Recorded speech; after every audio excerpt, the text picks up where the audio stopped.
to order. First off, good evening, and on behalf of the City of Independence, welcome to this virtual Planning Commission meeting for December 8th, 2020. How can I forget this year? For the convenience of those participating in tonight's meeting, I would like to remind all in attendance, both commissioners and the public, to please mute yourself when you're not speaking to prevent distraction and unwanted disruption. Staff will be enforcing this and monitoring those in attendance for questions during public hearings. During the public hearing portions of the meeting, staff will call on those who have requested to speak in the order that they signed up. Following that, anyone else who wishes to speak will be recognized. For those who wish to speak tonight, please remember to address all comments and questions to the chair and keep your comments brief and on point. If you agree with the previous comment, simply indicate that yes, you agree with them. To expedite tonight's meeting, I will ask those who wish to testify or believe they might like to testify to please be sworn in. So in this virtual world, if you will please raise your hand so that the city can see you. Raise your right hand. Do you solemnly swear to tell the whole truth before this commission? If so, please unmute yourself and say, I do. I do. I do. I do. I do. Thank you. So will the city please do roll call to see if all the commissioners are here?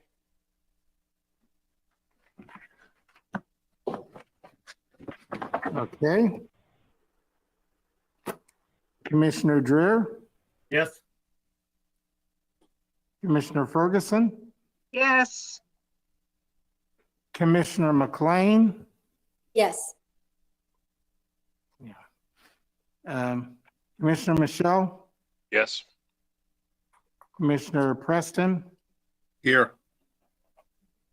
Commissioner Weir, Here. and Commissioner Wiley. Here. Perfect. I think we've had perfect almost attendance since this crazy COVID has started. That's pretty fun. Okay, our first item on the agenda is we would like to, if possible, if I can get a commissioner to make a motion to reverse our cases and listen to case 20-400-10 first before case 20-125-01, just so that the second case isn't having to wait for the first case, since the first case might be a little longer. So if I could get a motion for that. Madam Chair, Yes. I move that we take case number 20-400-10 home business permit and make that the initial case for review this evening. There's a second? I second. Heather? Okay. City, will you take the roll call?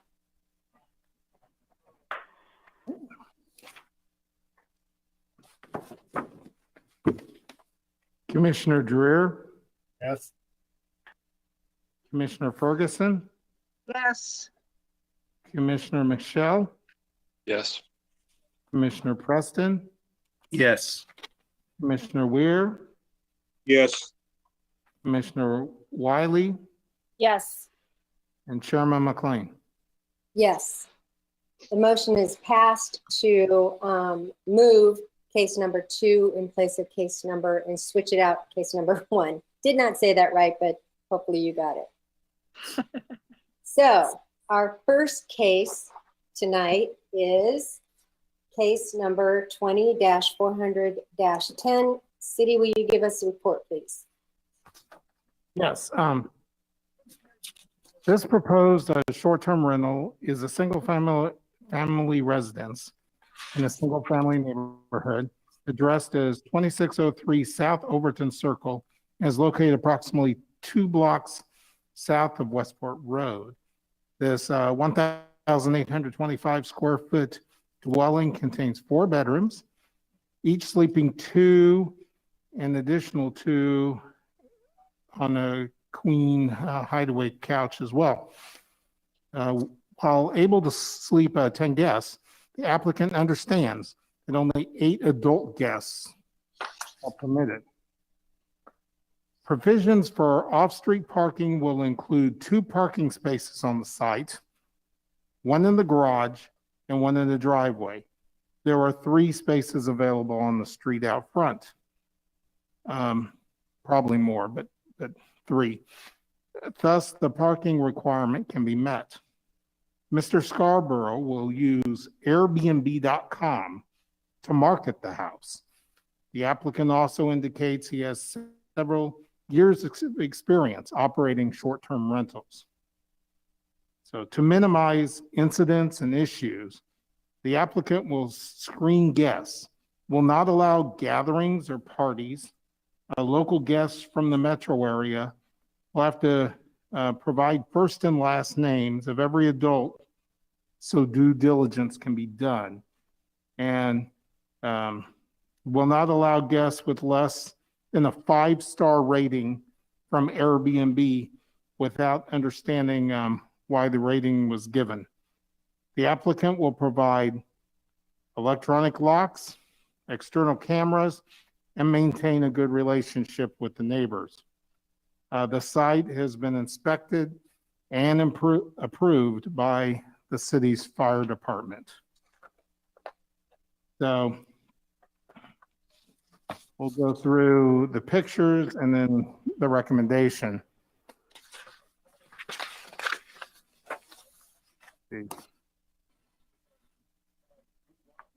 Why is this not switching? There we go. Okay, so here's the zoning map showing that the area in question is overwhelmingly single family in nature, R6. That whole immediate neighborhood. Here's the aerial photograph from Google showing it's basically sits on the cul-de-sac that sort of sits around the corner there. This is the house. And this is looking west at the cul-de-sac. This is the house to the south across the street. And this is back toward the curve, where the road curves back north toward Westport Road. And Westport Road's at the top of the hill here. The applicant's house is there on the left. That's a 1-car driveway, as you can see, with the 1-car garage right behind it. Staff recommends approval of the short-term rental subject to the following conditions. Number 1, the short-term rental shall obtain a business license in accordance with the city code and comply with Article 3, Chapter 5 of the city code. The occupation license number shall be listed on all advertisements and online platforms. Number 2, the business shall comply with all safety and other standards established by Section 14.420 of the City Code. And number 3, the house can accommodate 10 guests, but may not exceed 8 adults. And that concludes my presentation. And if you have any questions for me, I'm ready to take those. Thank you. Do the commissioners have any questions?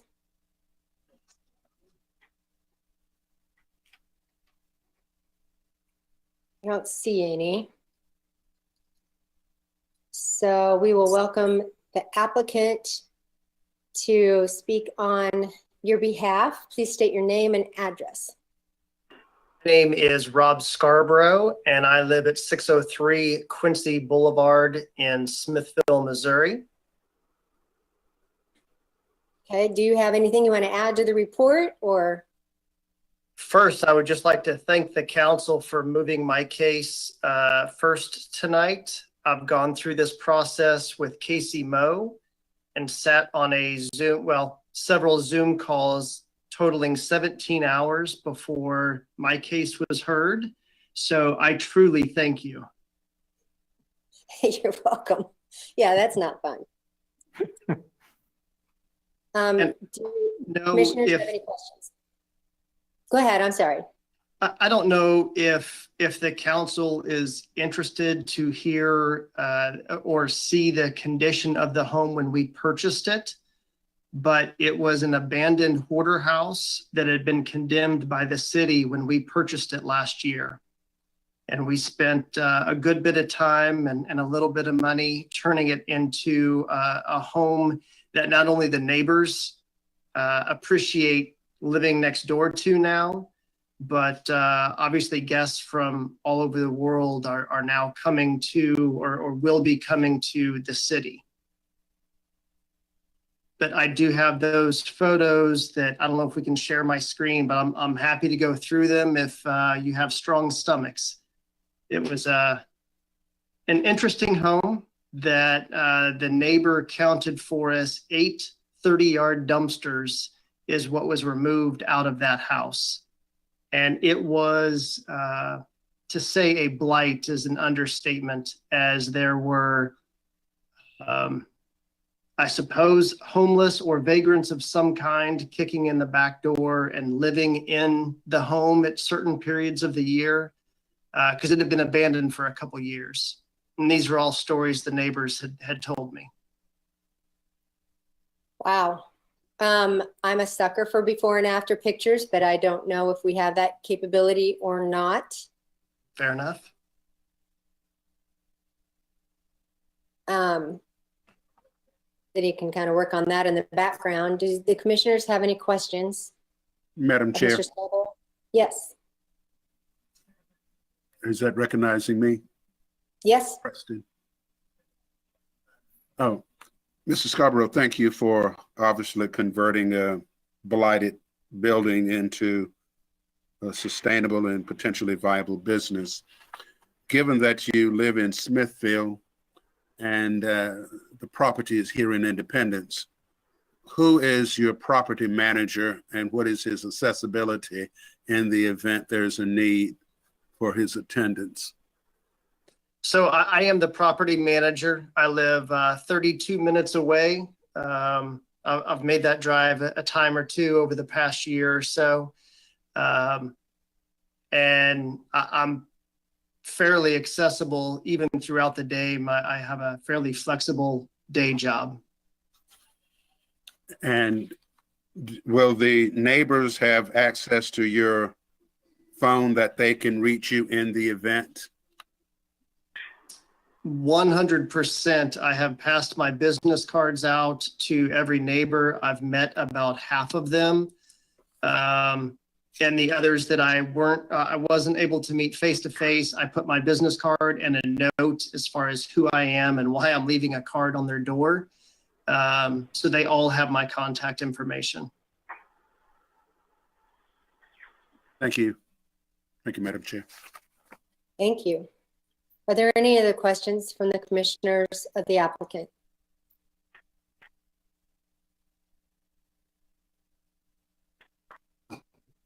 Okay, then we will move forward. Is there anyone who would like to I speak? think Miss Virginia's trying there. There. Virginia, there you are. Madam Chair, I have a question of Mr. Scarborough. I see that you have one car driveway to the garage. You can park one car in the garage. Where are the other 5 vehicles going to park? So the driveway is actually a 2-car driveway. There's a pad for 2 cars plus one in the garage would make That's 3. 3. And then there's, as it's a corner lot, there's quite a bit of space. I'd say it's on the southern side of the house for street parking there. Thank you. Sorry, Virginia. That's okay. Yeah, there we go. Any other commissioner questions? Going once, going twice. All right. Is there anyone who would, in the public, that would like to speak for this project?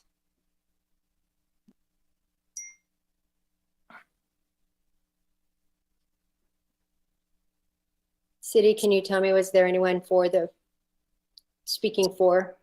I had Miss Alice Evans wanted to speak, but I don't know if it was for or against the project. Okay. Is there anyone who would like to speak against this project? Madam Chair, it looks like Ms. Evans is trying to speak, but we cannot hear her. Okay.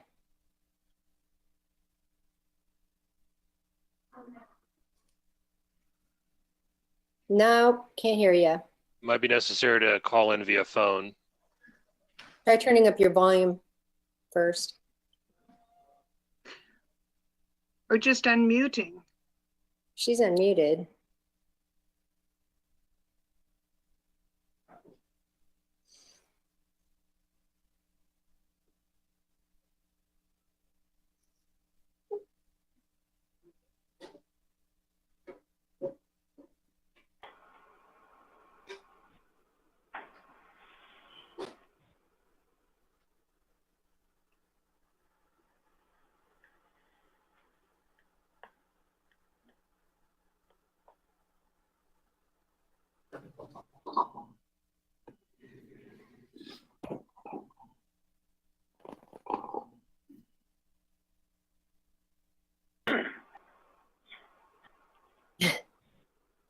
Technical, all these wonderful new things that happen.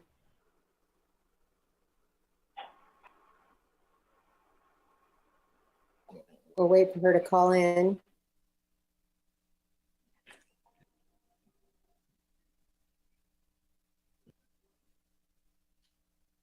Anyone have any other questions of Mr. Scarborough while we wait?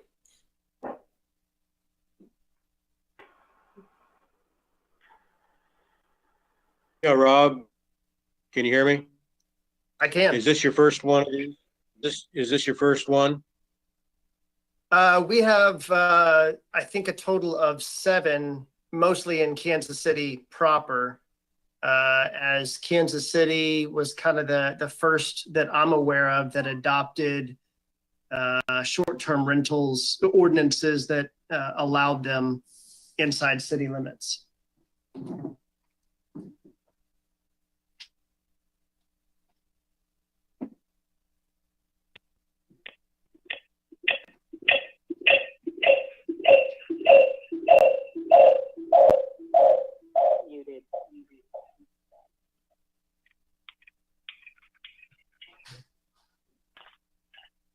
Hello? Hello.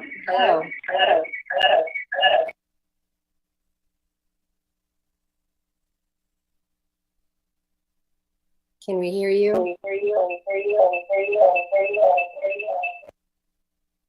Hmm.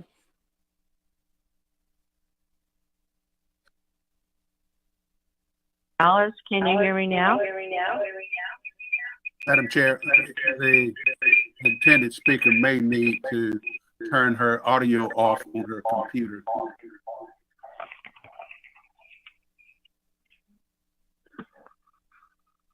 What about that? Oh, There we I'm go. muted again. No, you Now got you can it. hear me? We can hear you. Okay. So please I state your just name and have, address. Can you oh, state it's Alice Evans, Thank you. And your address. 9801 East 26th Terrace Court South Thank in you. Independence. Go ahead. I just have one question for Rob. Do you have any intentions of fixing the fence and cleaning up the backyard? The backyard was cleaned up yesterday or the day before, according to the pictures I received from my lawn guy. Is it still? Do you still see it as an issue in the last couple days? No, I was more concerned about the fence issue. I mean, it just doesn't, it's not attractive. And I believe what is there is a chain link fence, correct? Right. But there's a hole in it. I mean, there's an opening in it.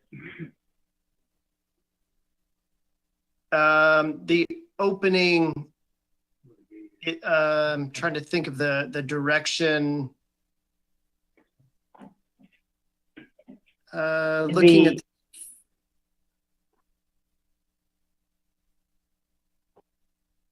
go ahead. It would be right where you'd walk in, where the red door is. To the garage door, the door going into the garage. Yes.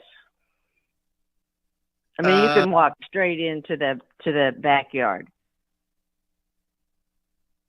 Yeah, that there isn't a gate on there, but there is an opening. Is that where you're talking about? Yes. We did not have plans on putting a gate on there. Okay. And as far as the fire hydrant, they'll know to park far enough away from that fire hydrant, because it's right there on the edge of your property, or it's in between your house and the house to the north of it. I would assume that it would be like any other fire hydrant and parking codes, and if guests are violating that code, then they would be ticketed, or if there's an emergency, yeah, you know, it would be no different than anywhere else. Okay. Well, I do want to thank you for fixing it up, because it was quite an eyesore. Happy to do it. All right. Thank you. That's all I have. Thank you. Thank you for your questions and comments. I have a question, I think, of this city. So the fire hydrant, not being able to see it in the picture, you're not counting it as one of the parking spots, right? The parking spots I was counting were the ones up front here. Okay. The fire hydrant she's talking about is the one that's right along the curb there on the left. Okay. Toward the tan house. Okay. So that shouldn't be an issue.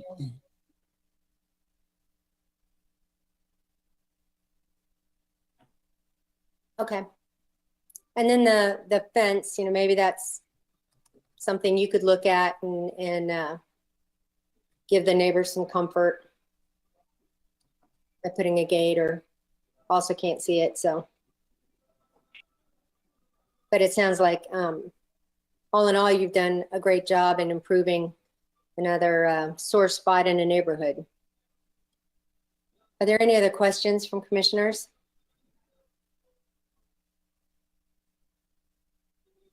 Are there any other questions from the public?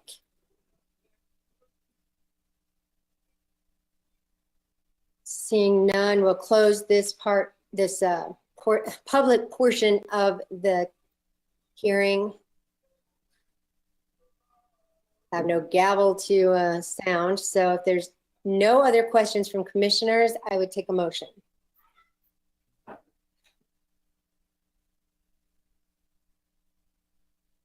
Madam Chair, Yes.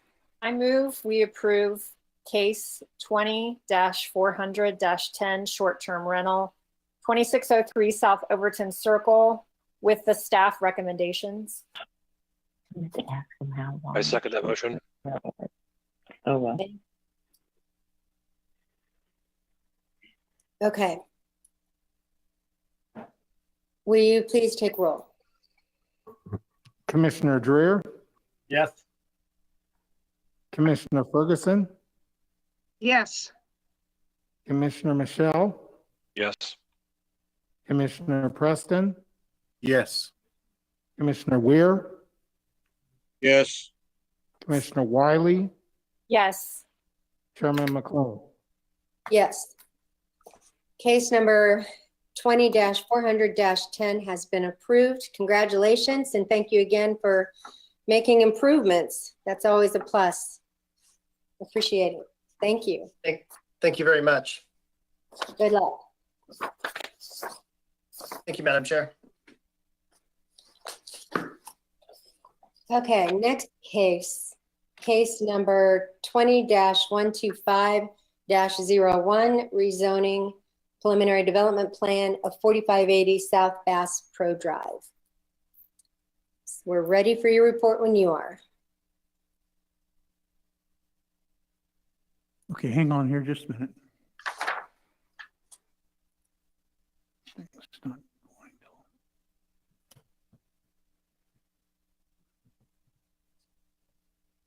No, it's the other one at the top. I love how you're talking yourself through it.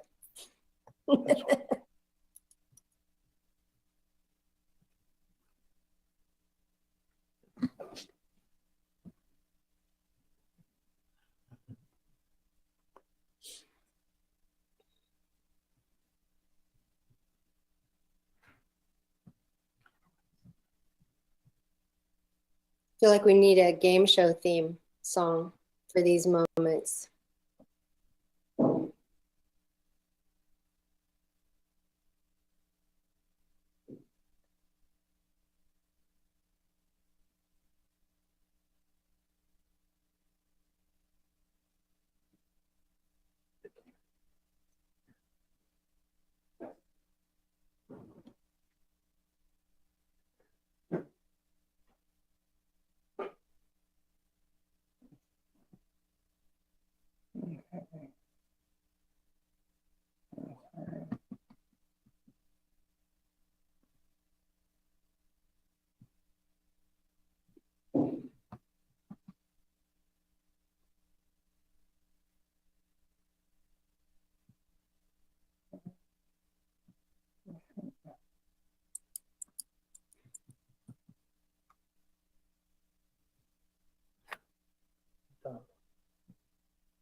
Okay, I think we're ready.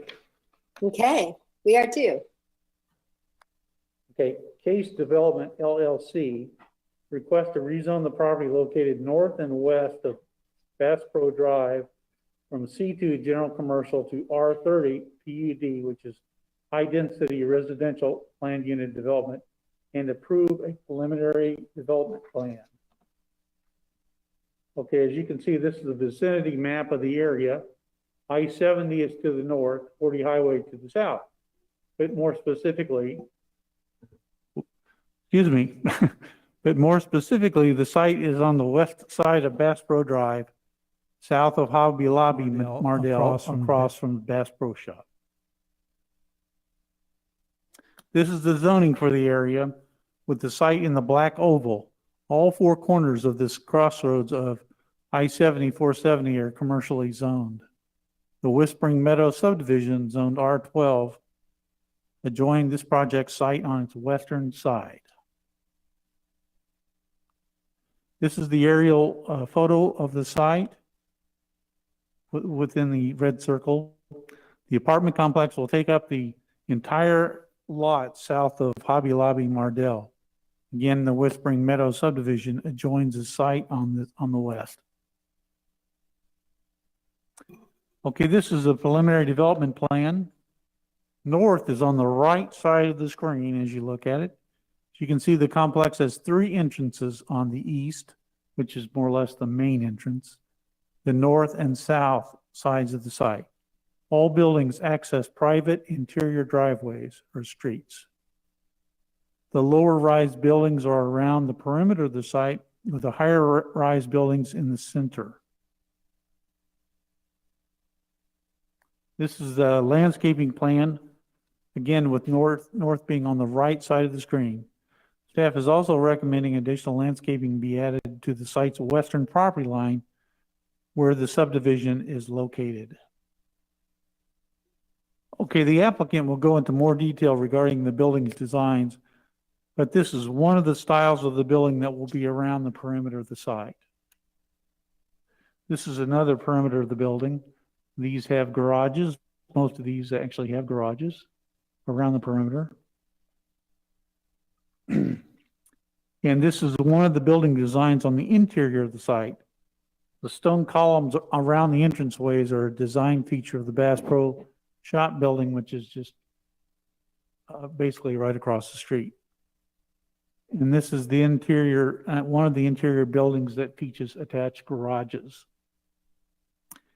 And then these next three pictures are drawings are more of the interior buildings. More typical of garden apartments, 3-story apartments.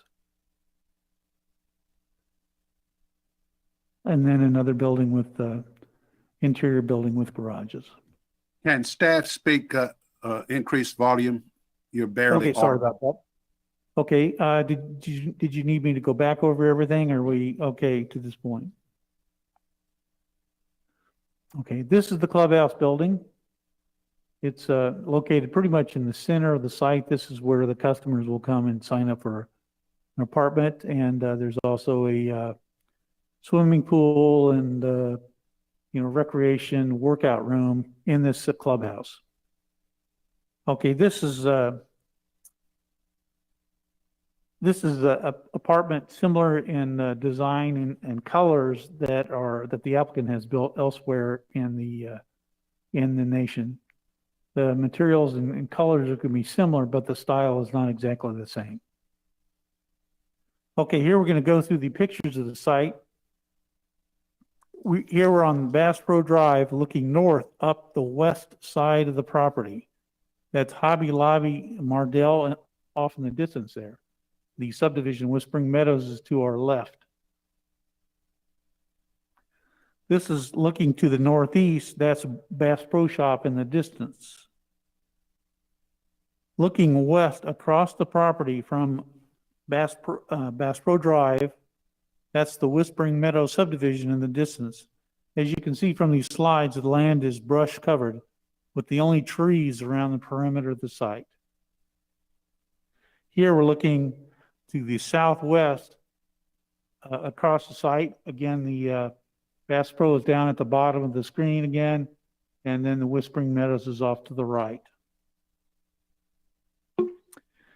Here we're on Bass Pro Drive looking at the another picture of Mardell Hobby Lobby. Kind of gives another view of the site, and you can see the houses in Whispering Meadows off on the left there. Okay, we're on Bass Pro Drive looking west at the driveway on the south side of the Hobby Lobby parking lot. The apartment's northern drive will connect to this driveway. Those houses in the distance, again, are houses in the Whispering Meadows subdivision. This is a couple of photos of the buffer wall between this site and the Whispering Meadows subdivision. It's actually an 8-foot tall wall. Here we'll show a couple of pictures. That stone block wall was built in conjunction with the wall, decorative wall there. Okay, we're on the north, basically the northeast corner of the site, looking to the southeast at the Bass Pro Shop. And this is, here we're about in the middle of the site, looking east across Bass Pro Drive. This is the service entrance for the store. It doesn't generate a lot of traffic. It's not a customer entrance. It's not used very much. And this is I guess it's called Bass Pro Lake. It's across from the site. And to the southeast of the property, this is the Waterfall Park. It's a city park that has some playground equipment and also some leisure areas. Here we're at the park entrance looking west down Bass Pro Drive. The subject property is to the right. And here we're looking up Bass Pro Drive. The site is on the left. The Bass Pro Shop store is on the right. You can see where the driveways would come out. This section of this area of Bass Pro Drive is very level. very flat. And here we're actually looking down Bass Pro Drive. The store is on the left, and then the subject property is on the right. This is an area about where the central drive, the eastern drive, would come out onto the street. Staff recommends approval of this application with the following conditions. Number one, on sheets P2 and P5, the trash enclosures must be masonry, see City Code Section 14-50308. On sheet P3, the ADA sign on the post must have the $50 to $300 fine warning sign added. Number three is on sheet P6.2, the main entry sign is 8 feet in height, but in the architectural collective response number 2, it mentions a 20-foot high sign. All signs must meet the design standards of the adopted Crackerneck Creek Special Character District. Number 4 is interior landscaping parking island should have 3 shrubs in addition to the 1 tree per island. The landscape screen, the tree line along the western property line needs additional trees. When this project was originally built, the tree line through there was thicker. I think some of it's died off some since then. Number 5 is for the A5T/B5T/B6T buildings along the west property line, the rear elevations need more architectural features at the garage level, such as window or contrasting brick, something like that, to break up that expanse of brick wall. Number 6 is the 8-inch duct iron pipe water main layout shown on sheet CE05 is very general, which is acceptable to the to the water department at this stage of the project. The layout is not approved for construction as we need a plan and profile sheets with all valves, air release pits, and our notes and detail sheets added. Number 7 is in order for the southern driveway to meet the minimum sight distance standards for left turn movement, the foliage along the north side of Bass Pro Drive, and in particular the southwest corner of this lot, must be trimmed back to meet the minimum standards. The project's access design should confirm adequate sight distance is obtained for the drive. Maintenance of the foliage should be conducted to maintain sight distance. Number 8 is the location of the fencing around the perimeter of the site must be reviewed and modified if necessary to ensure not to create sight distance issues at the driveway street connection points. In addition to the masonry wall along the west property line, the applicant is intended to put basically a 3-post or a 3-span white vinyl fencing around most of the site, around the south and the east side, and then we'll have some barrier fencing along the north side where it abuts the Mardell Hobby Lobby building. And that's all the staff presentation I have if you have any questions. Does anybody have any questions of staff?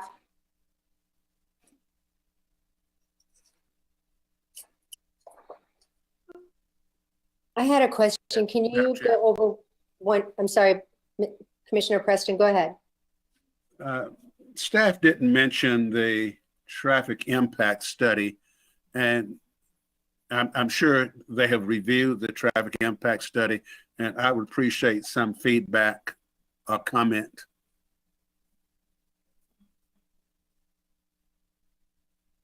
Rick, come on.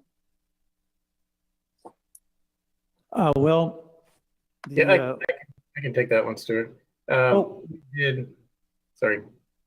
This is Rick Arroyo, the Assistant Community Development Director. Yes, we did have our Municipal Services Traffic Division take a look at their traffic impact study. They did go through a series of back and forth, having some questions in regards to some of the entrances. I think the biggest factor was one of the entrance locations with the sight distance. They did take a look at 46th Street, the impacts of the traffic outside of the actual development side. there was some signal improvements that the city believes that they can make with the changing of the signal timing at the 46th Street and Bass Pro Drive intersection. Generally, though, in basically the infrastructure that's there, the street infrastructure that was there was sufficient for the development as proposed.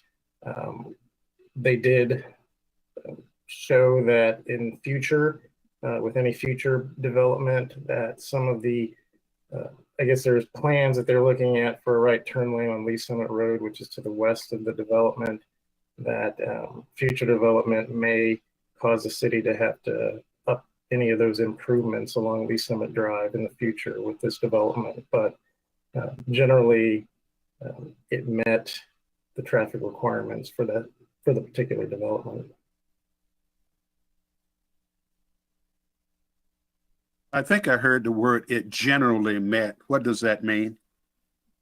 It met it in all aspects of it. When I say generally, just in terms of the site distance concerns that we had, which has been part of the requirements with this, and then again with the level of service at the 46th Street intersection, but we believe that that can be altered with signal timing improvements. So with that, it did meet the requirements. I suppose bottom line is then staff takes no exceptions to the traffic study and it meets the minimum standards as required. Yes, that would be accurate. Thank you. Thank you. I'm glad you brought that up. Virginia. Madam Chair, I see that the impact study on traffic has been affected by the COVID pandemic. How was it done so that it would be more accurate when we're actually driving on it? So I don't have the actual impact study in front of me right now, the traffic study. I would probably ask one of the applicant if their engineer is available to answer that question. But generally speaking, when they go through that, they use historical data because COVID-19 obviously has less traffic on the roads right now. So what they would typically use is past historical data for traffic volumes, and then take a look at what the impacts would be with their new development based on the number of trips that they would be generating, and then take that and move that into the future for what the impacts are going to be at the intersections. Thank you. Thank you. Virginia, I think that'd be a great question to re-ask the applicant when you get a chance. Are there any other questions of staff from commissioners? Yeah, Chair. This Yes. is Rick. I just want to ask, does this going to fall under the same TIF, or who's paying for all this again?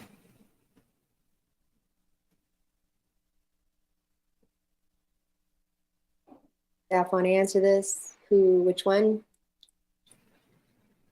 So can I answer that? Basically, when this goes forward, there would have to be a TIF commission amendment. And so one of the factors to take a look at if this were to move forward is that the TIF commission would have to go through, because right now this type of development wasn't part of the initial TIF plan. So who would be, if we pass this, who would they have to, before it was approved, then would it be the new TIF have to be accepted or gone through? Basically, it would be contingent upon the approval of a change in the TIF agreement. Or payback, okay. And I can speak to that, Commissioner Dreer.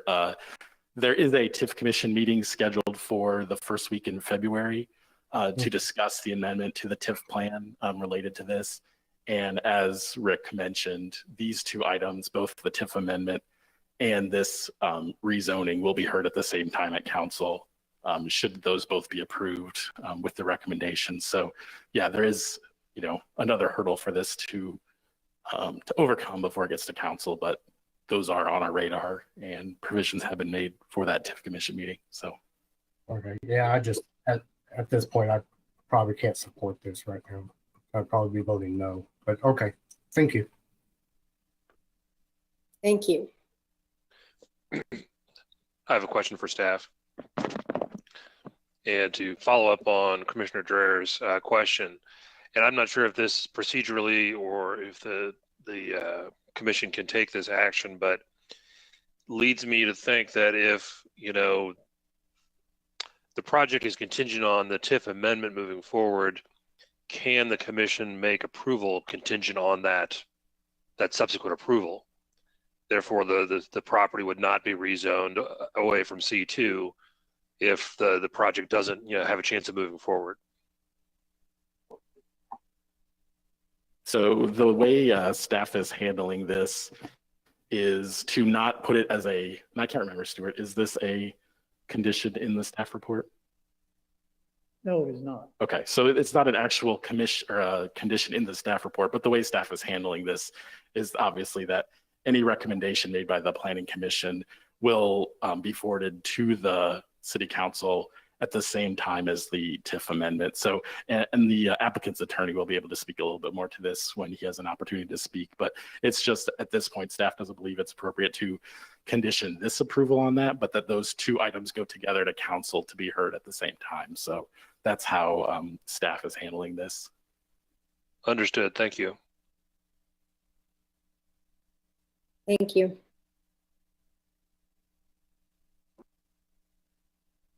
Any other questions before we proceed to the applicant?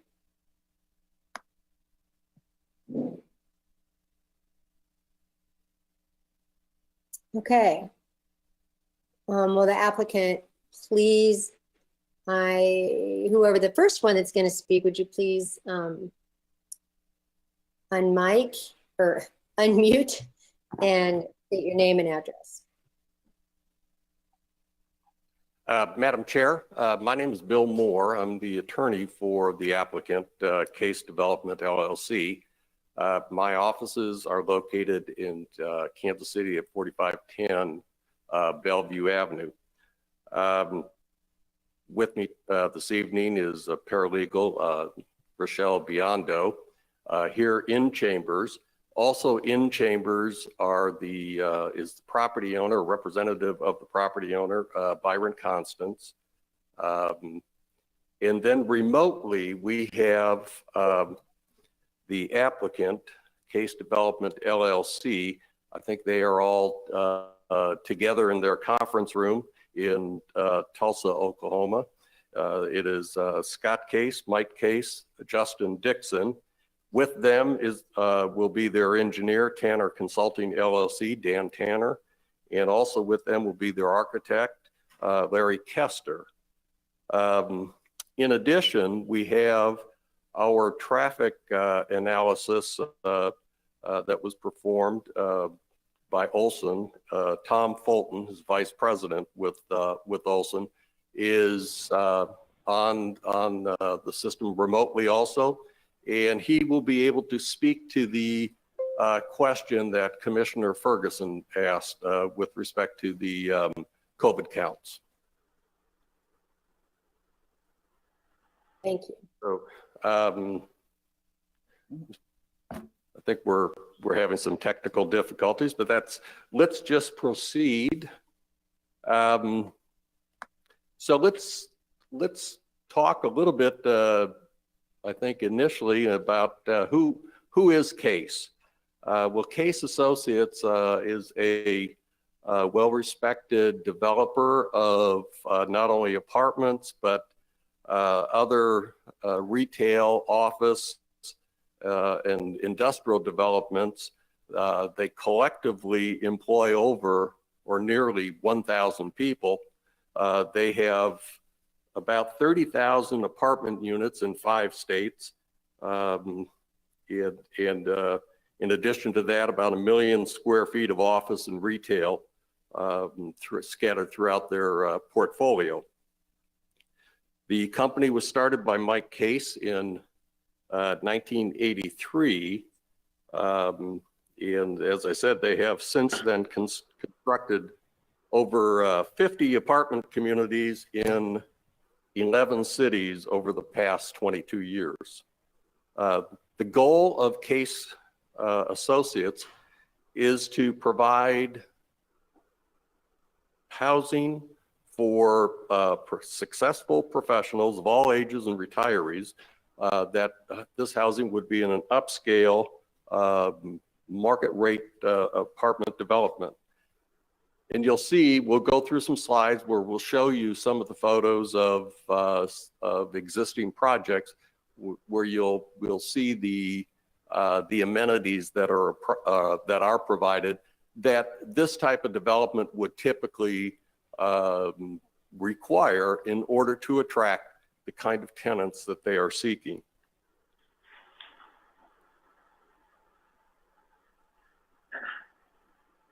So here's a slide that's, again, you've seen something very similar to this in Mr. Border's presentation that shows the layout of the site plan for the development. So let's pause here a little bit and talk about the proposal. This is a 13.57 acre development. As Mr. Borders indicated, it takes up the entirety of the west area for the Bass Pro development from Hobby Lobby down to Bass Pro Drive. The development consists of 23 buildings. It will have 275 apartment units. It's a mixture of 2- and 3-story buildings. And again, we'll see some renderings of the proposed structures. And you'll see the kind of quality that they put into their development. Within the units that are being proposed, there will be 133 one-bedroom apartment units and 142 two-bedroom apartment units. And the square footages will range from the smallest on the one-bedroom would be 789 square feet to the largest for the two-bedroom at 1,267 square feet. Rental ranges will be somewhere in the range of $1,000 to $1,300 per month. As Mr. Borders indicated, there is a clubhouse facility that will be associated with this, and it's approximately 3,400 square feet. And again, we have some photos of existing facilities that where we can show you the interior of these of the clubhouse, and again, the level of the amenities that are provided to its tenants. You'll see, and you saw with Mr. Borders in his presentation about the parking, there's 110 garage stalls.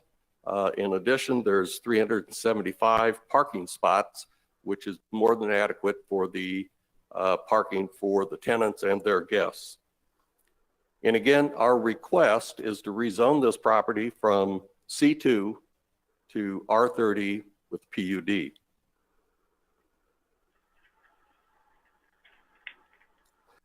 So this slide is, again, just going to give you a breakout of the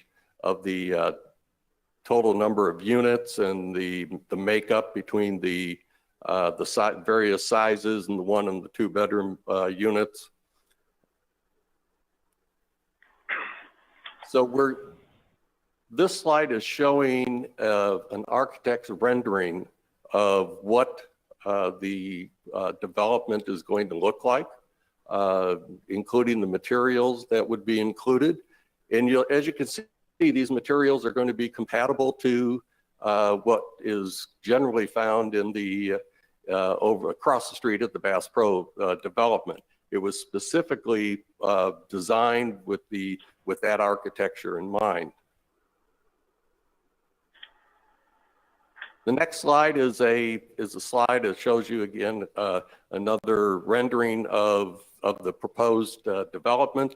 This would be a three-story building, and you'll see that there are some attached garages on the end units.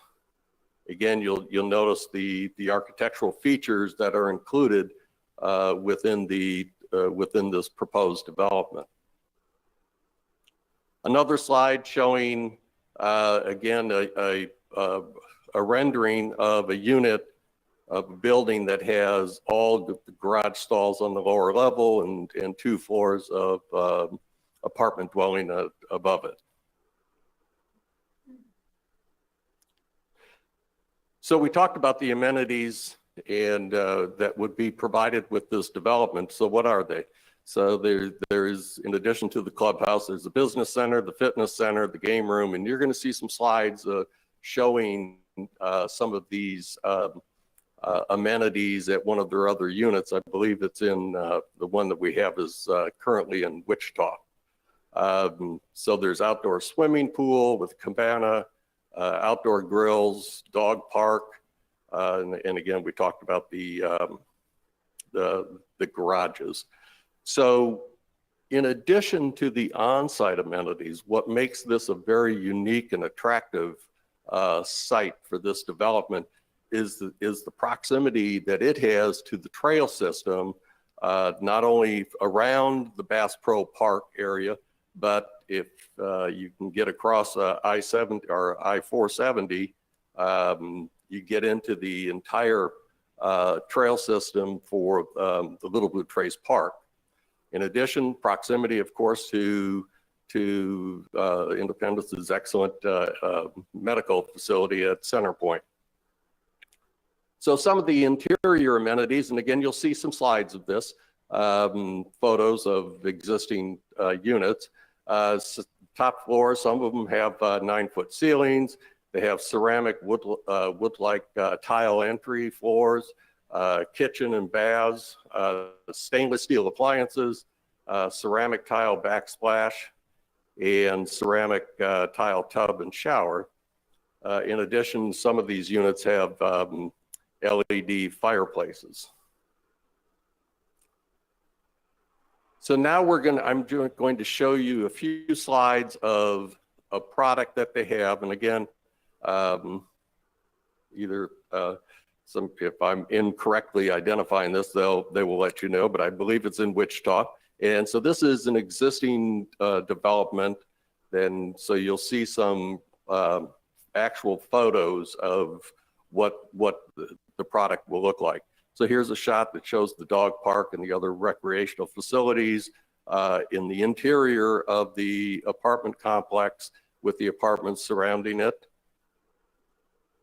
Here's a slide that's showing you the swimming pool, and then in the background is the outdoor area that they have, the fire pit, and you'll see another close-up of that has outdoor grills for the tenants to use.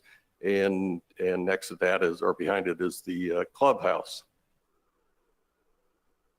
Again, this is a close-up kind of showing you what that outdoor area is next to the pool with the fire pit and the grills, again, for tenants' use. So here's some inside shots of the clubhouse, and you'll see again how nicely appointed it is with the furniture and the fixtures, and again a place for tenants to relax. Game room. This is just a shot of showing part of the game room, and you see this big screen TVs, pool tables. They have a full exercise room that is available to all of the tenants. And now I'll show you a few of the photos that we selected for the interior of the buildings. And so here's a shot of one of the interiors, and I believe that lower in the background is one of the LED fireplaces. So this would be a nice view of their in one of the living rooms. Here's one of the bedrooms in one of those units. A shot of the bath. Again, you can see the kind of the quality of the construction and the materials that are used in the in this particular unit. Kitchen, again, it's a nice large kitchen with nice appliances for the tenants to enjoy. And then finally, we're seeing a kind of a backup shot looking back over the pool with the background of at least part of the apartment units at this particular facility. So I think at this point, what I'd like to do is pause and allow Tom Fulton, who is remotely online, and to talk about the traffic analysis. And Tom will be able to address all the questions that were raised with respect to the traffic counts. Can everybody hear me? Good. I want to make sure so I don't talk to myself. My name is Tom Fulton. I'm a technical leader in Olson's traffic engineering group. Haven't been to the office since March, but last time I remember it was 7301 West 133rd Street in Overland Park, Kansas, 66213. I basically do provide services in 32 other offices that Olson has in our traffic engineering. Very, very good questions. Basically, I'm going to go through a summary, but if you're really interested, the document itself is 200 pages long. So some very good questions. And so just to give you a summary of our breakdown, and then I can answer questions later. The traffic study was conducted for a 275 unit multifamily residential development. We did 3 scenarios. Basically, we looked at existing conditions. We looked at, and then we added the development trips on top of it. And then we looked 20 years out on top of that. So this is a real good point on COVID. And let's start with existing conditions. You're correct. From the start to finish of the study, we worked and approved everything through Mark Green, the city's traffic engineer, to make sure every step of the way that he was in agreement, and for good reason. And that really started with the counts. We did the counts actually on October 6th. We looked at 7 to 9 time frame, picked out an hour in the morning, and then looked at 4 to 6 p.m. and then studied 1 hour at p.m. From back and forth, and due to COVID, we all know that it's easy. Like I said, I hadn't been in the office since March, and there's a lot of folks like me. Volumes, though, we've done traffic studies throughout this whole time, large and small, but we've noticed the fluctuation of trips increasing, decreasing, and it's by state, it's by city, it's by level of service or road. So what we did was we have a lot of information on Lee Summit Road and 40 Highway, lots of historical pre-COVID volumes. And so it's like they were saying earlier. In general, we looked at past historical volumes, and then we looked at it and compared it to what we got. So we did a lot of background checks to and from. And what we found out and agreed on was it's about conditions when we did this study was about 90% normal traffic volumes. So what that means is we decided to go ahead and use 10%, multiplied all the volumes that we counted on that day, and multiplied and added 10% more. So we increased that to get us to what we would believe is probably current conditions or normal conditions.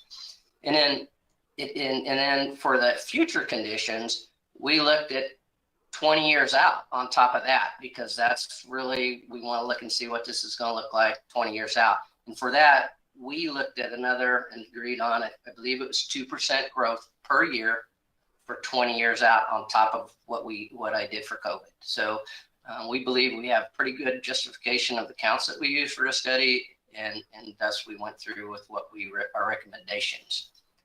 And what we found really, the development is expected to have minimal impact on the roadway network. Basically, this was designed for commercial, and now with the apartments use, they're intermixing. I mean, they mix well. In the mornings, there's no traffic. The traffic, a lot of the sites are not open. People going to and from work on normal conditions, and in the PM there is crossover. But again, from what we found, it was pretty acceptable. Couple of highlights of it, and we used major criteria for both the city's criteria, and we used MoDOT. They have a very strong detail access management policy where we looked at turn lane warrants and we looked at all different types, including spacing.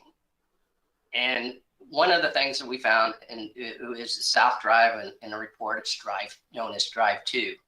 We found that we field measured the site distance.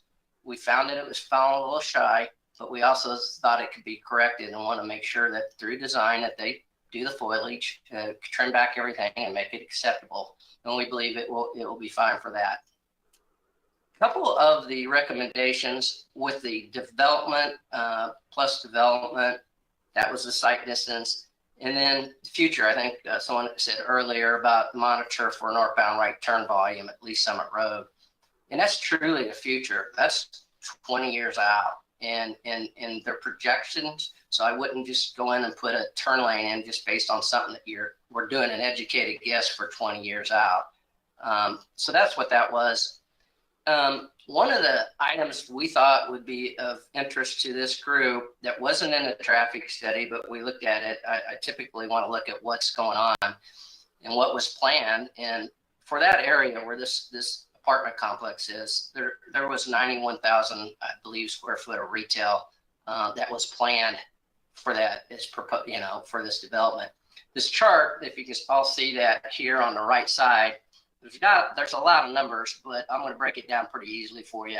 So we use ITE trip generation. It's a manual that's used nationally that all traffic engineers abide by, and this is no exception. And there's three components to it. We look at daily volumes of what we think the site would do. We look at an AM peak hour, 1 hour window in the morning, because we believe that's where the adjacent street traffic is the highest. And then we also look at a PM peak, and that's from the 4 to 6 period. And we look at the 1 hour on it. The interesting thing here is we look, the first column is planned zoning, proposed site, and then the difference between them. As you can see for the daily comparison, with this development, it is expected to generate roughly 4,100 less trips than if they went ahead and did a commercial. For a day, that's daily, that's for 24 hours. For the AM 1 hour peak, it's still roughly about 198 to 100 trips less in the morning and 380 during that 1 hour time frame less with this development. So as you can see, this is a pretty good use for that, and it also provides a nice buffer between the commercial and the residential to the west. With that, I'm going to turn it back over to Bill, and then if you have questions, I'll be ready to answer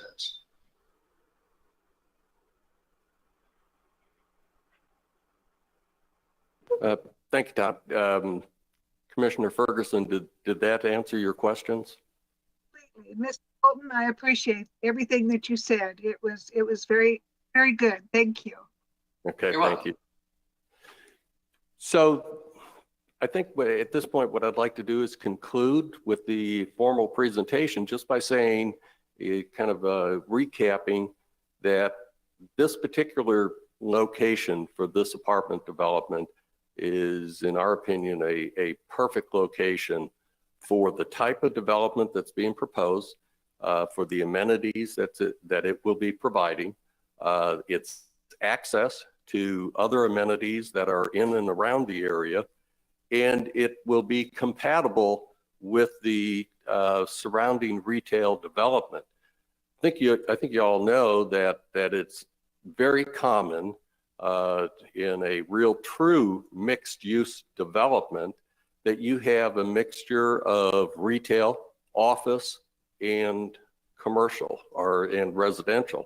And by rezoning this property to allow for these apartments to be built in this property, it will truly become a mixed-use development, not unlike what we have across 291, 470 at the Eastland development, which is a true mixed-use development. It is an ideal location, traffic-wise. It is very compatible with the traffic flow within the area. It is It doesn't have any adverse impact on any of the surrounding properties. And I believe there's someone here on behalf of Whispering Meadows that may want to speak, but I can tell you that with respect to the ingress and egress into Whispering Meadows, which is on Lee Summit Road, there won't be any congestion caused from traffic flow into Whispering Meadows versus traffic flow in and out of the entire Bass Pro development, residential and the retail. So let me just conclude, I think, in talking about process, because I think one of the commissioners had asked the question about the TIF plan. It is true that this is in a tax increment financing plan. It's the Crackerneck Creek TIF plan. For a lot of reasons, it didn't include a true mixed component to it at the time that this particular plan was approved. So it will require this rezoning. In order for these things to flow together, as I think staff has already indicated to you, the city will put a pause on the rezoning after your recommendation, allow for the TIF commission to hear the application for the amendment to the TIF plan. And it's a fairly simple amendment. It's just providing for, allowing for residential to be developed within the Crackerneck Creek TIF area.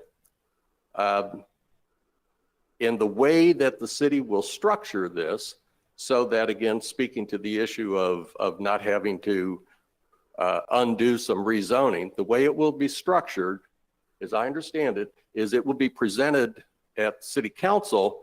First would be the amendment to the TIF plan. If the amendment to the TIF plan is approved, then they would take up the ordinance to rezone the property. Obviously, if the TIF plan is not approved, the rezoning would be deferred. So with that, I think I would like to close, unless my clients in Tulsa would like to add anything at this point, or we can stand for questions.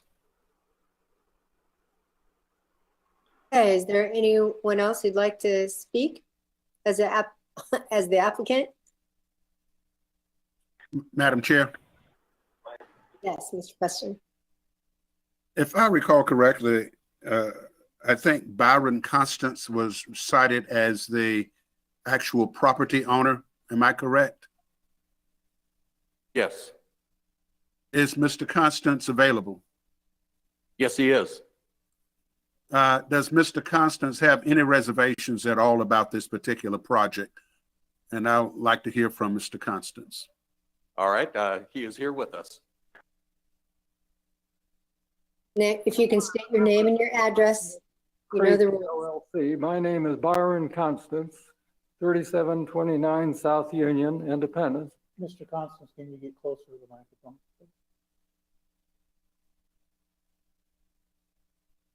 We think that this development will be a boost for the development of the entire area, will provide a catalyst for additional development within the framework of the Bass Pro project, and will provide the amenities that are desired for this type of development, making it compatible with the adjoining properties. And we're very fortunate to be able to find a residential developer with the qualifications and characteristics of Case and Associates, and very pleased that they're making a move into the greater Kansas City area, and that we've been selected to support their entry into our metropolitan area. So we're very much in favor of the mixed-use development, which this will provide, and will have great significance for the development, further development of this part of Independence. Thank you. Thank you, Mr. Constance. One follow-up question. You know the lay of the land there as well as anyone. Do we need to be concerned about elevation, floodplain, or the likes? I'm sorry, I didn't catch all of your question. Would you repeat that, please? Of course, sir. You know the lay of the land in that area as well as anyone. Do we have cause to be concerned about the floodplain, lay of the land for flood purposes? No, all of the development is outside of the floodplain as determined by the Corps of Engineers. Thank you, sir. Thank you. Does anyone else have any more questions of either the attorney, traffic, or Mr. Constance? Yeah, Madam Chairman, this is Weir. I have a question about the schools. Is this an adults only community?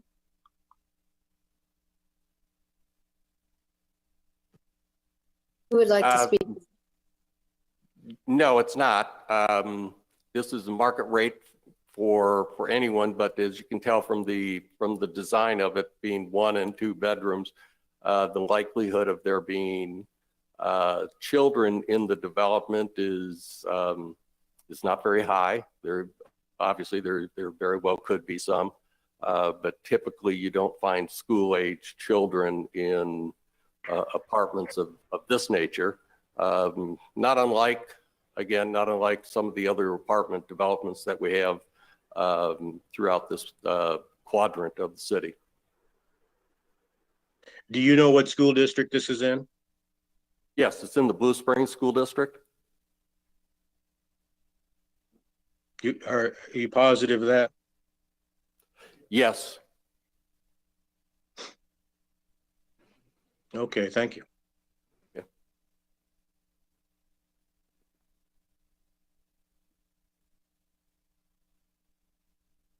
Great questions. Anyone else?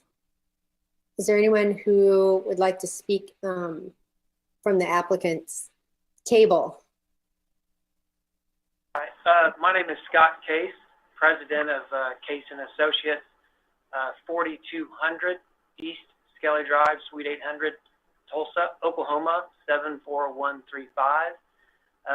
We are happy to answer any additional questions that you might have. I would like to make a couple of comments that we have an existing deal under construction in Kansas City, Missouri. It's called Mining 7 at North Oak, and we should start framing in the next few days. And just as of this afternoon or first thing in the morning, we're closing on an additional site in Belton, Missouri for development. So typically what we like to do is we kind of like this Midwest. We like the Kansas City market, and so our plan as a developer is to come in and do 8 or 10 deals, not only in Kansas City but in the periphery. We found that some of the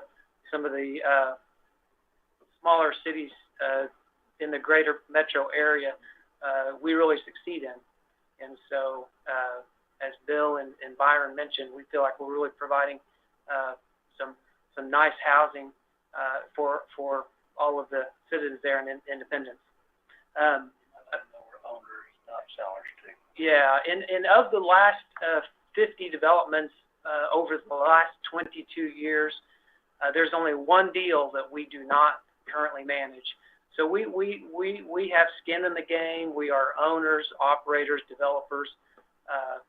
So we're not merchant builders and going to come in and build and sell. So we're going to be partners for a while with you guys.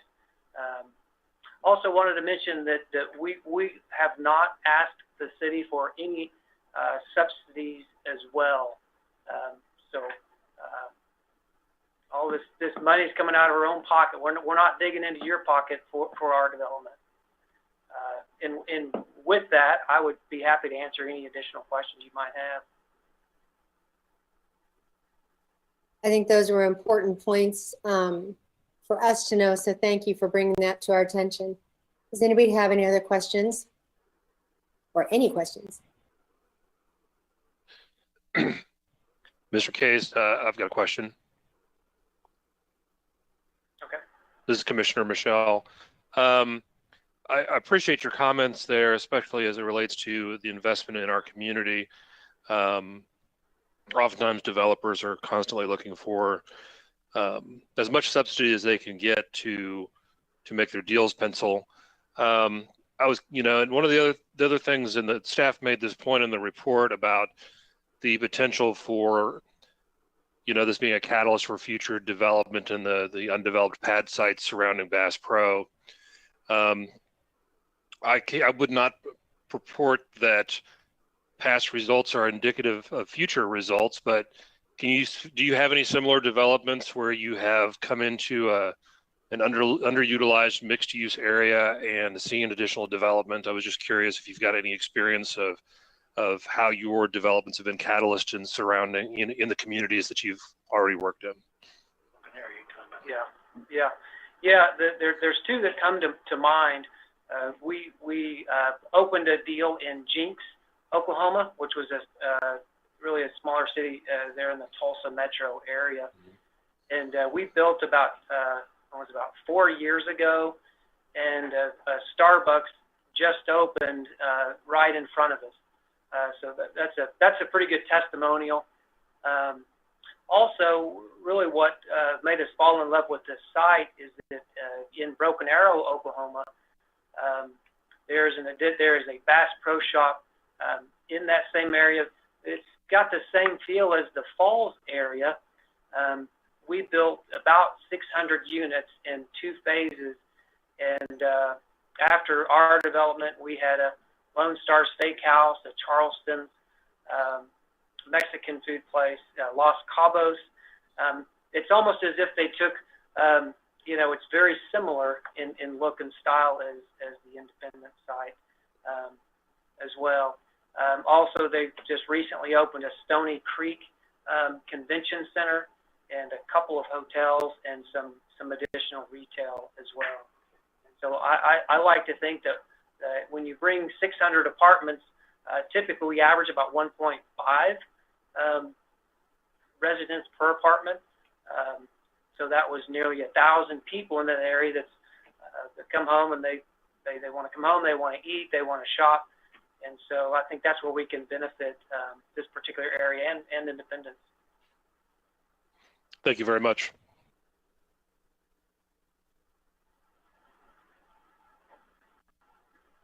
I would like to comment, there was a question about if this was an adult only.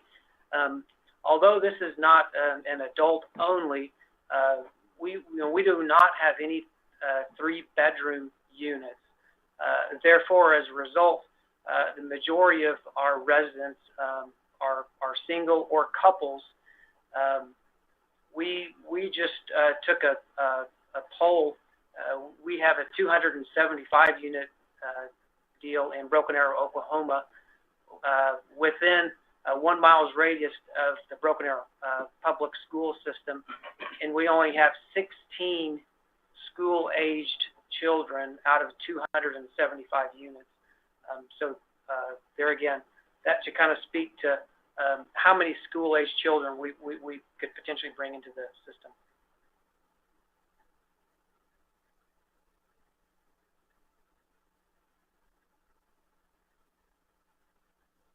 Commissioner Weir, does that help answer your question?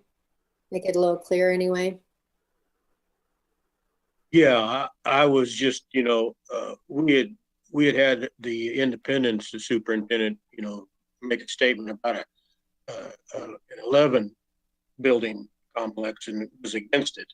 So I just had hoped that they had contacted, but contacted them about it. He was against, just 11 building development versus a 275, but it's not in Independence, so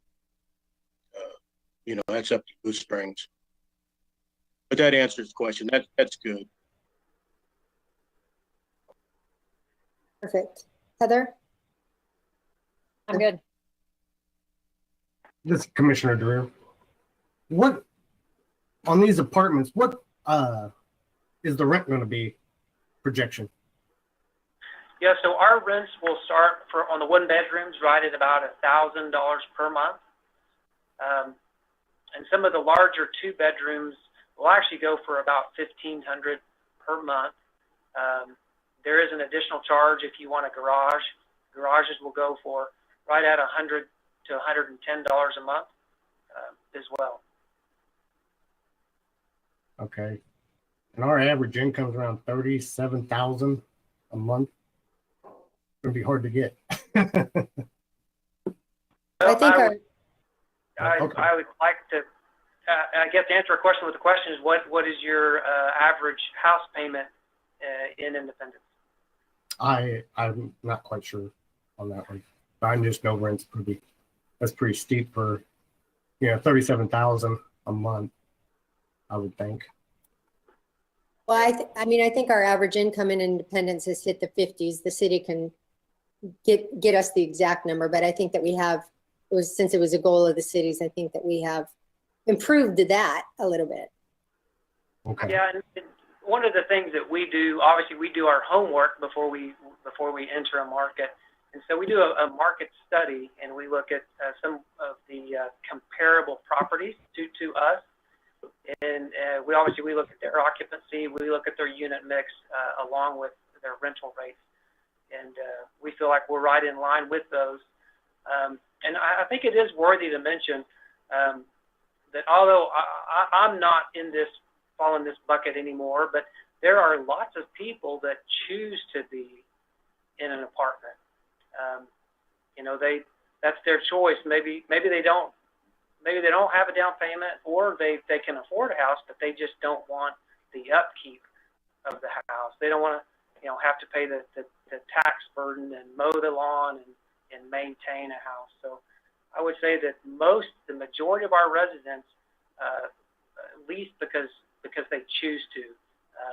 We've seen over 5%, it could be closer to 10% now of retirees that sell their house, they take that equity out of their house and move into an apartment and use that equity, pay the rent, and then they travel. They go see their kids on the East Coast or down in Texas, and that just gives them the freedom to travel and not have to worry about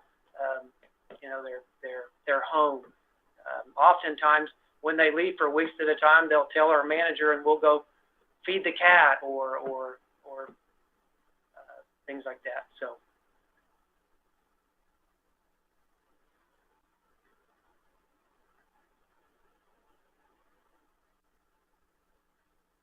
Sorry, I need to unmute myself. City, just for my curiosity, can you give us what our average income is here in Independence now?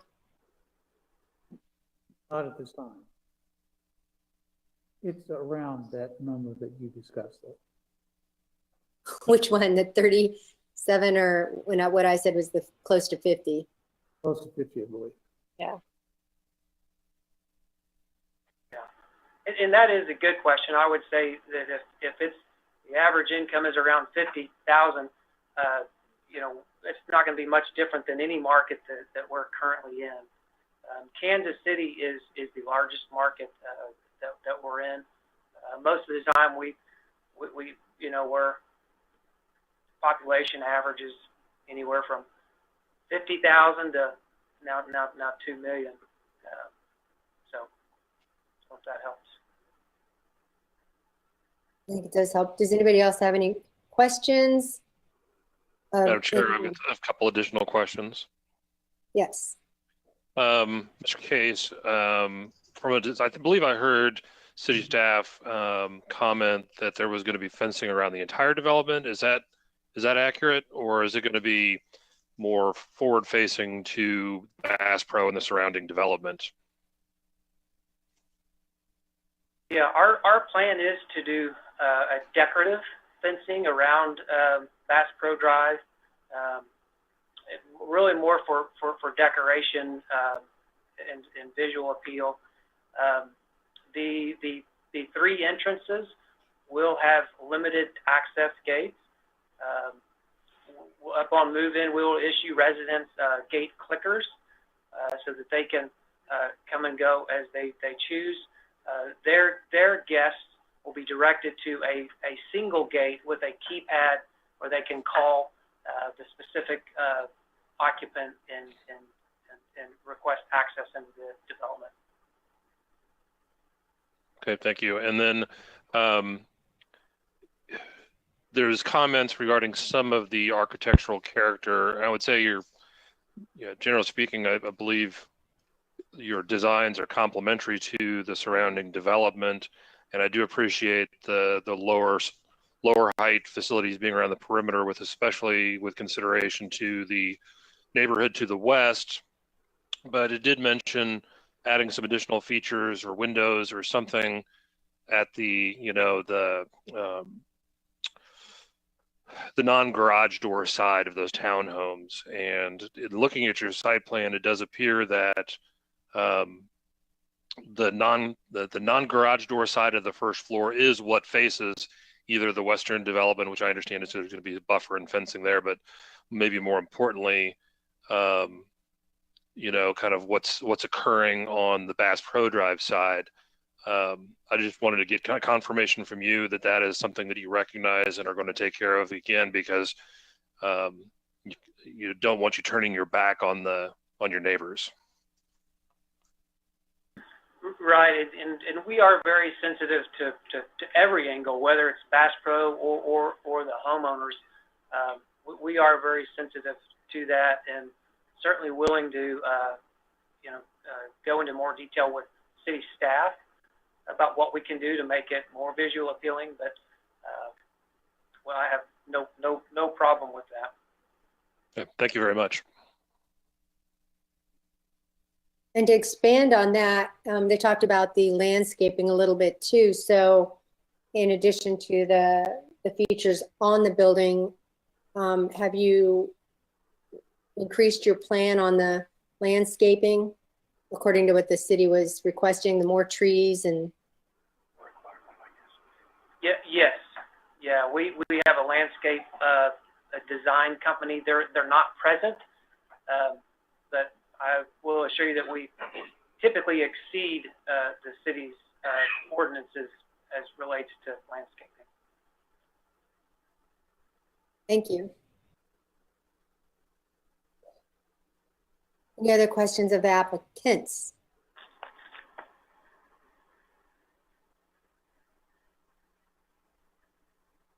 All right.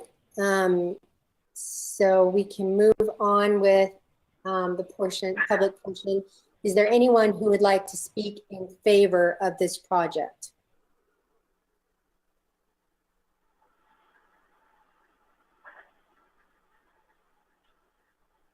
Yes, my name is John Zell. I live at 4418 South Davidson Drive. I'm the president of the HOA Whispering Meadows. Thank you. We had a lot of concerns when this project was announced. After meeting with Case and with Crackerneck at our board meeting, a lot of those concerns went away. We had concerns about how close the buildings were to the fence, and we've been told that's about 40 to 50 feet, which gives us a lot of green area, the trees you're talking about between those. And was a concern of ours, just how close it would be, because the houses that back up to the fence that would separate these two, we live in the back part of our homes. Our living area is on the back side. And so those living rooms will face the fence and will face the back side of those buildings. Another concern we had, and a lot of these are not the same concerns as other people might be, simply because we're residents and not other businesses, was the lighting. It would be on the back side of the buildings, and we were assured that that would be a muted lighting. It would not be directed towards us, or it wouldn't be a lighting that would just dissipate throughout the whole area. It would be a downward type of lighting. And so that was good really for us also. The other concern that we had that has been addressed in the past when Bass Pro was first built and the concrete fence was installed, there's a 9x9 grate that goes through underground through the Bass Pro development from our side to the lake there. And next to that, the fence was elevated for the 100-year flood type of water coming down that drainage area. And right after it was built, there was a lot of water coming off of the Bass Pro development through that back onto our property. And we addressed that with Cracker Neck, and they very quickly fixed that. They did some grading, and I believe they put some underground drainage that takes the water under 45th Street and into Camp Creek. So most of the things that we were concerned about were taken care of. And at this point, we do not have any major conflicts with the idea of this development going in next to us. In fact, we're kind of looking forward to having a very nice development in that area. So thank you for your time. Thank you for your comments. Will you tell me your first and last name again? I was talking over you and I missed it. John Zelk. Thank you. Do any of the commissioners have any questions for Mr. Zelk?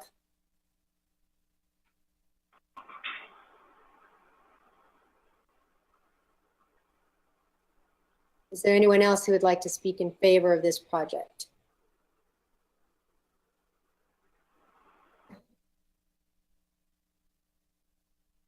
Is there anyone who would like to speak against this project?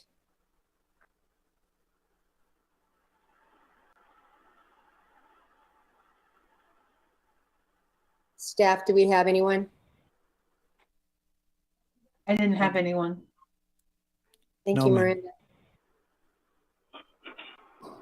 Okay, then I'm going to close the public hearing portion and open it back up to commissioner questions of staff or the applicants or any discussion. Madam Chair, Yes, Mr. Preston. I confess I came to this project open-minded with a number of questions, all of which have been answered. And I confess I embrace this project with incredible enthusiasm. Thank you for your confession. Anybody else would like to confess? That confession was from a Southern Baptist, by the way. Amen. Commissioner Ferguson. Go ahead, Virginia. I just think that it's a wonderful addition to that area. The area has not been a very pleasant sight getting to Hobby Lobby in that area. I think this will be a wonderful, wonderful thing.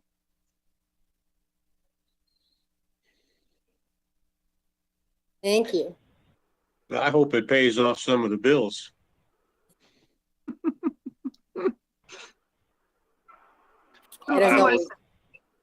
I will concur with the previous commissioner's comments. I'm probably most excited for the potential for a catalyst to move development forward in this area, where development has been, politely said, less than stellar. I believe this will be good for the city and further emboldened by the investment that Case is making in our community and not asking for subsidies from the city and therefore the taxpayers. I agree. I think this project really has checked all the boxes, and I appreciate the Cases. Your reputation precedes you in quality and care, and I think that that's important. And clearly, you know, when the neighbors have issues, that always sets up a red flag for me. And I think the fact that you answered their questions and made them comfortable, that's a good sign to me. I think that that is a good neighbor. And I also agree that, you know, I've watched those pads sit there in front of Bass Pro, just as I'm sure Stony Creek and Bass Pro have. And just there's just that knowledge that when density comes, those things will fill up, commercial will fill in. And I think that it will finish that project that the city started years ago. And it will have a good presentation from I-70, which I think is so important for independence in general. So I also feel much better about this project than I did even a month ago. So I appreciate that. Madam Chair, Commissioner Preston. in light of Mr. Zale's comments and buoyed by the comments of several commissioners, I'd like to make a motion. Okay. In the matter of case number 20-125-01, rezoning and preliminary development plans, I move for approval with the stipulations of staff's recommendations. Okay, thank you. Is there, Virginia? Yes, I second. Okay. There's a motion to approve case number 20-125-01 with staff recommendations. Will you take the roll? Commissioner Dreer, No. Commissioner Ferguson, Yes. Commissioner Michelle, Yes. Commissioner Weir, Yes. Commissioner Wiley, Yes. Commissioner Preston, Yes. and Chairman McLean. Yes. Case number 20-400-10. Oh, sorry. Case number 20-125-01 has been approved. So well done, good luck, and on to the council. Thank you. Thank you. Okay. Minutes. Has everybody had a chance to read the minutes? Does anybody have any changes to the minutes?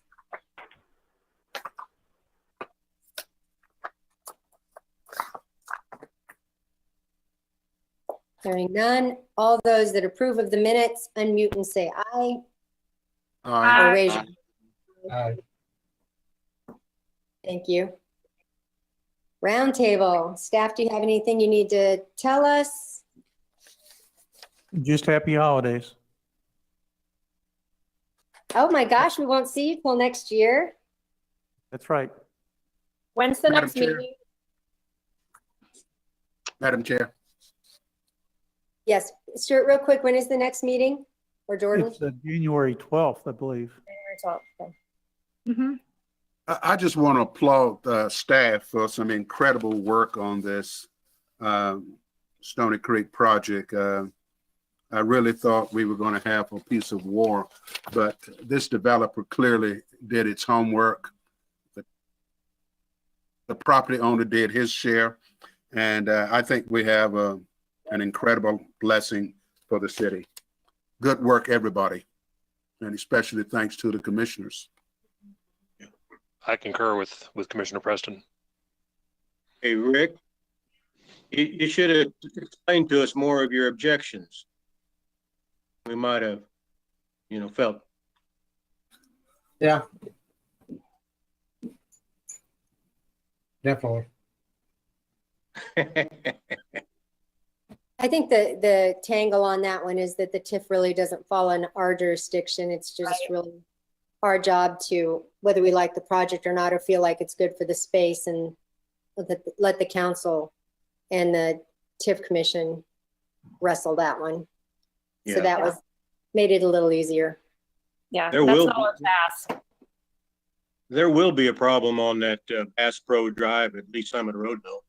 When there's that many cars exiting, they will need that right-hand turn lane soon. I was out there, I think 2 days ago or something, at 9 o'clock, and they were lining up. But that's for future. Yeah. Well, at least there's Good. progress. Well, I also want to applaud the city on a very tough year. You've done a great job adapting and helping us adapt, especially me, navigating the Zoom. And I'm used to church where I have to control everything and I have to mute and unmute. So it's kind of nice to sit back and have that done for me. So I appreciate you so much. And I know this has, again, been really tough on you all, having to be half in, half out, hybrid, not hybrid. So I appreciate that. And I appreciate the commissioners. I think this group, and I said it before, but I appreciate the work that you do. And I know that sometimes we don't always feel valued and our opinions don't always get taken, but I think that you all are so thoughtful. I love the questions that you ask. They're always ones I wouldn't think of. And I think that's great that we have such a diverse group who thinks so diverse. And I feel like we've come up with really good decisions along the way. So I appreciate you all. Have an incredible holiday. And if anybody else has anything to say, go for it. Blessings to all. Happy 2020 over almost. Thank you. Oh, Chiefs. Yeah, bright spot. Yeah. Thanks, everybody. Bye. Bye. Bye.